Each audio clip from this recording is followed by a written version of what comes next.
Hello, and welcome to a new location. Here we are. This is not where I usually am.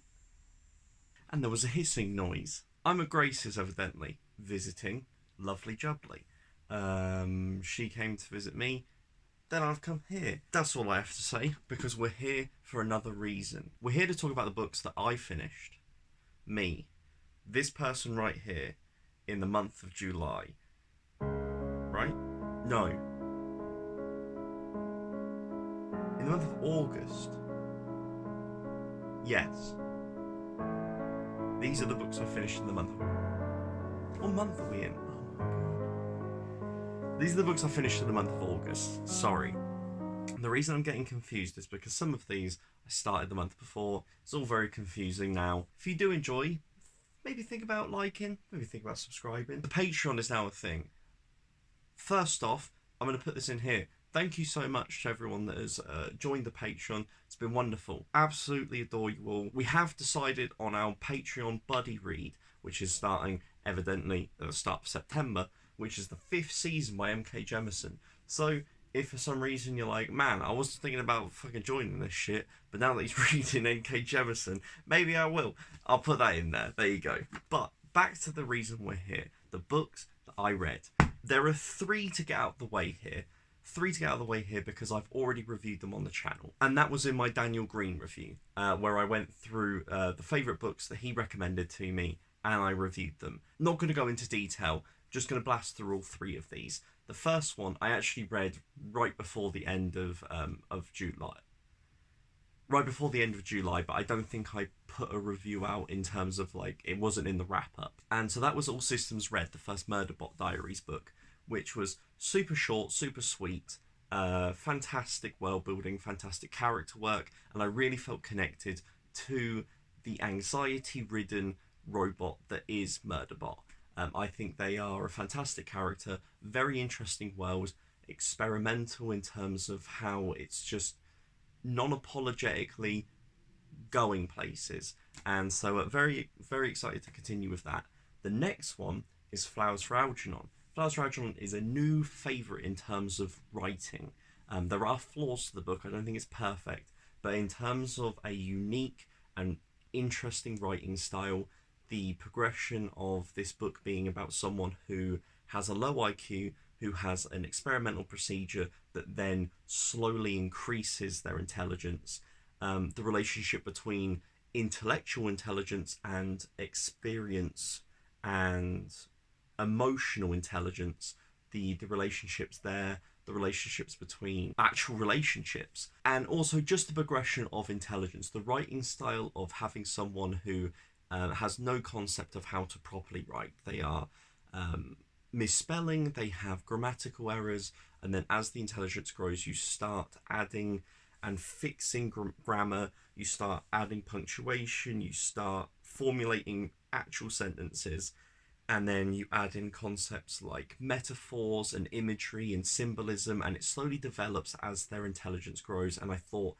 masterfully written. And then finally, Gunmetal Gods. Gunmetal Gods has very interesting world building and a very interesting narrative device of 2 main characters, both written in first person on opposite sides of a war. However, this is very much a grim, dark book that is harrowing and disturbing, and like there are zealots. It's religious fundamentalism. It was very jarring and clashing and very aggressive in how it came at me, and so that one I sit very much on the fence on. I gave it 2.5, 3 stars. Flowers for Algernon I gave 5 stars. All Systems Red I gave 4 stars. So those are the ones I've spoken about before. So where do we go from here? Surely we're going to go somewhere exciting, something fresh, something new. We're going to go to 16th century and 17th century plays, because I had to read them for uni. Get used to me saying that, because I mean I've got to read a lot for uni still before I go back. So do with that what you will. I read A Chaste Maid in Cheapside. Well, that sounds exhilarating. It was bang average. I have no thoughts, no feelings, absolutely nothing to say about this. Would not recommend reading it. I just read it because I had to, and I went, huh. and then I've moved on with my life, and I don't even remember what it's about. I could not tell you a fucking thing. I'm gonna have to reread it for uni. At least I'm just gonna have to flick through, because I just don't care. Just don't care. Number 2, I read Volpone. I think that's by Ben Ronson, something. This one was actually interesting. I actually enjoyed this one. I still gave it 3 stars, something like that. Maybe 3.5. This one had much more accessible writing, in terms of it had that lyrical rhyming. Just makes the whole experience better than melodic. No, you want the melodic. You don't want the melodious, just boring writing that the Chasmaid and Cheapside had. At least Volpone had interesting rhythmic writing, and it was about an old man who's getting older.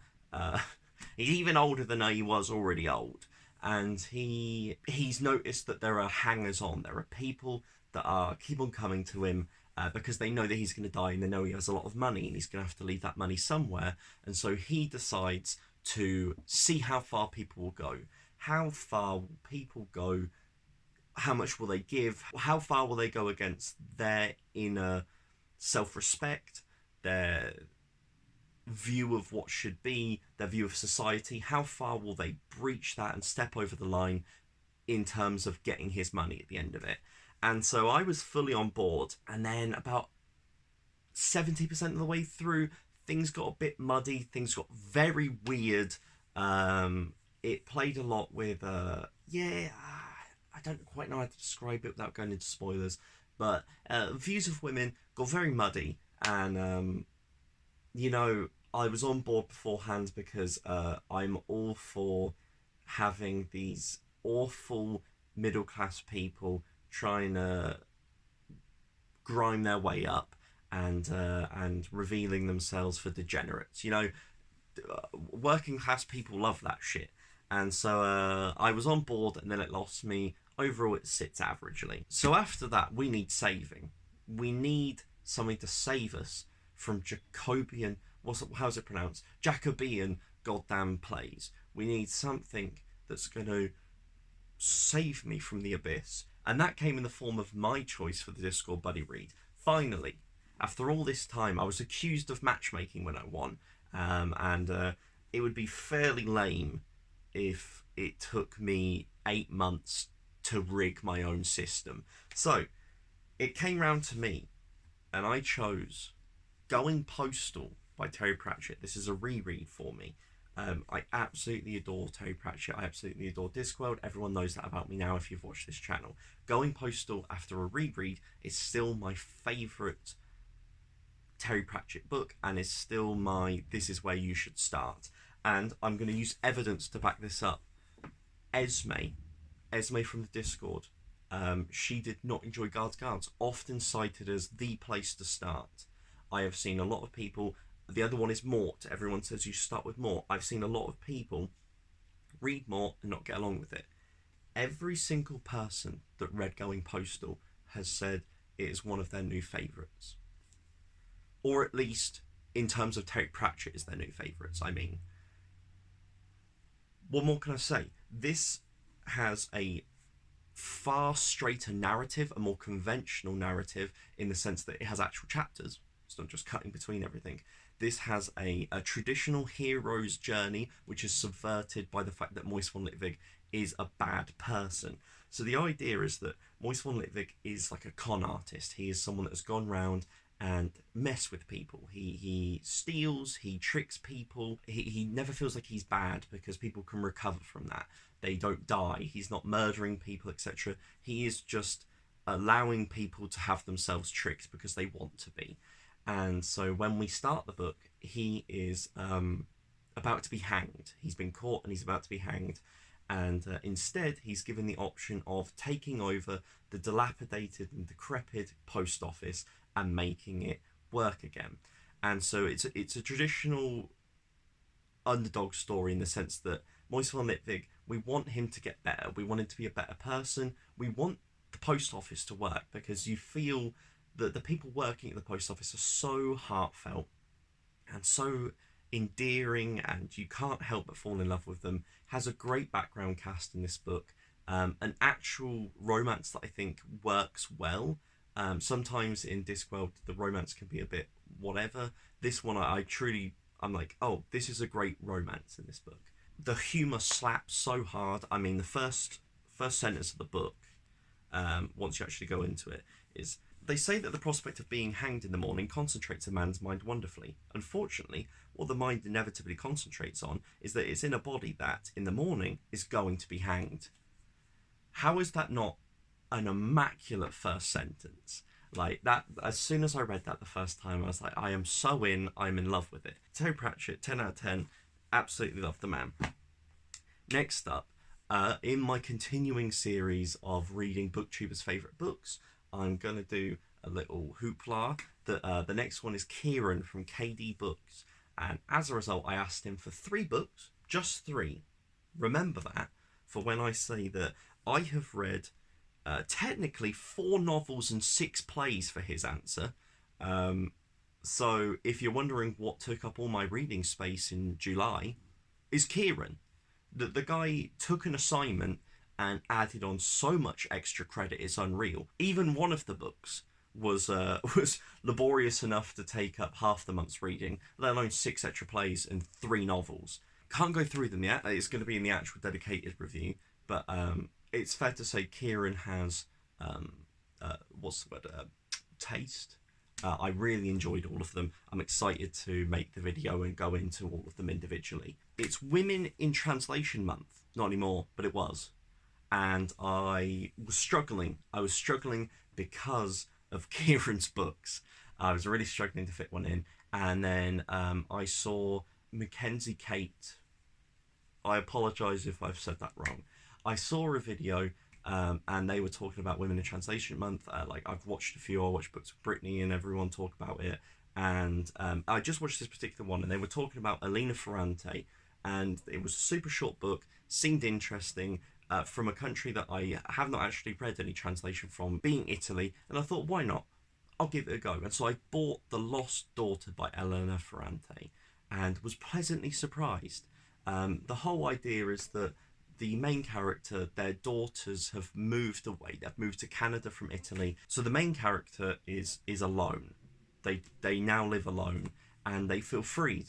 The start of the book is that they feel free, they've lost weight, they're looking good, they're going on holiday, they feel like they're free finally.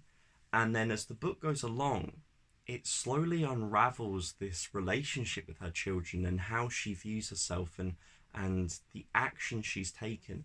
And it has this wonderful relationship between the genuine sacrifice that you make as a mother, that cannot be appreciated enough, but also that doesn't justify every action that a mother makes, and it doesn't justify the way that some people act. And I thought it did a really fantastic job of exploring both branches, and that you need to take responsibility for one and the other, that you have done a wonderful thing, but it doesn't justify you acting in a certain way. And honestly, I've bought The Days of Abandonment now because I'm ready to carry on reading some Elena Ferrante. I thought it was brilliant. I gave that 4 stars because there were a little bit things, but it was wonderful. And then finally, at the end of the month, I just squeaked in. It was my Patreon book read because I knew that I wasn't going to have time to start a full series, and I knew I needed a short thing whilst travelling. And so in the end, it was chosen that I would read When the Tiger Came Down the Mountain by Nevo. And what an absolutely stellar book. It's this short little novella. I read it on the train going to the airport, and it's so much better than the first book in my opinion. Like, the first book I think I gave 3.5, 4 stars, and the reason being is the first one has a confusing element to it. You feel like you're getting used to it, you feel like you're falling into the world and finding where you are, whereas this is a much more cohesive narrative.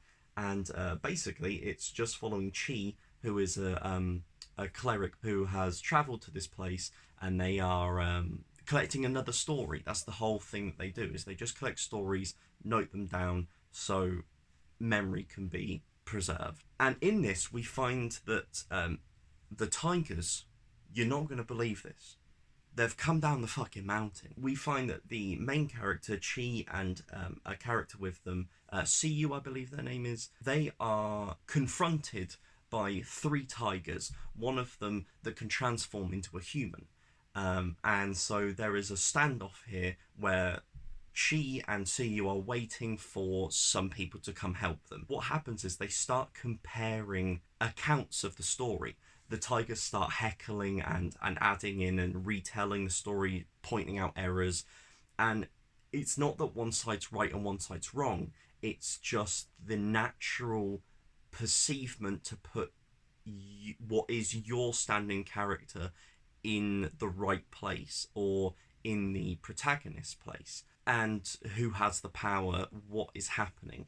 And it was such an interesting dynamic in terms of, I just thought it was brilliant. I gave it 5 stars. I thought it was absolutely brilliant. What more is there to say? I would really recommend, even if you like, I would recommend reading this one first, because there is a slight little, there's one thing that you'll learn about the previous book in this, just one thing, and it's not even really, you don't learn it, it's just hinted at. I don't think you need to read the first one first and the second one second. I think you can start here, and I think that will draw you in to want to continue more than reading the first one, because I took about a year break between the first and the second one. So 100% recommend that, and that is everything. That's everything I read. What a weird month, right? You have to admit, that's a really weird month. When you look back at it, I read 2 plays, 2 novellas, 1 science fiction, 2 fantasy, a contemporary. It's just a weird amalgamation. I feel like July was an odd month for me. Probably travelling, that probably has a lot to do with it. And also Kieran. But we are here at the end of the video. So, thank you very much for watching. Thank you very much for sitting around. Please let me know if you've read any of these books. I'd be surprised if many people have read any of these books, like in terms of more than just a random one out of them. Please let me know. I'd be very interested in hearing. Let me know if there's anything in particular you've read this month that you think I should read. Please do like, please do subscribe if you've made it to this point. Once again, the Patreon is in the description and the Discord is as well. And as always, have a nice rest of your day.